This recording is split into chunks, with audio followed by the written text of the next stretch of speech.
What's good everyone, it's Adam from I'm a Music Mogul and welcome to another video. This week has been an eventful week. We got a new MacBook Pro, a new MacBook Air, a new Mac Mini, all sporting the Apple M1 chip. And today we get a Logic Pro update that brings us to Logic Pro 10.6. This video will cover everything that's new, so let's get to it.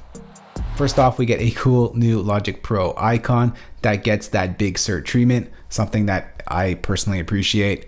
We also get a bunch of under the hood bug fixes that are pretty usual with Logic Pro updates, but there are a couple updates that I want to talk about that are very interesting that I personally have been waiting for this one update to happen since 10.5, but more on that in a little bit. The first update is for us Novation Launchpad users, and now we finally get full support with Logic Pro across the entire Launchpad lineup, including the Launchpad Pro.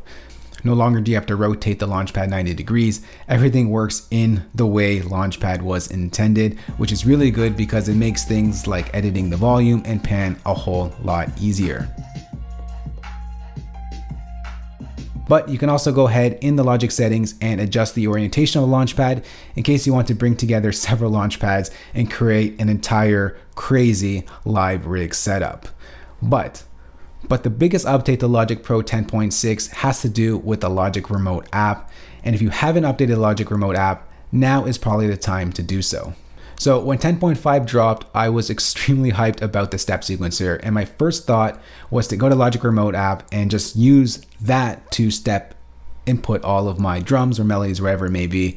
But it wasn't possible. But now it is. On 10.6, we get the step sequencer on the Logic Remote app. So this is what it looks like on the iPad, and this is what it looks like on the iPhone, but it's really special on the iPad because of all the screen real estate you get. You can do things like step input your drum samples or use it to step input melodies, and even change the scale of the sequencer for melodic instruments to match your session song key.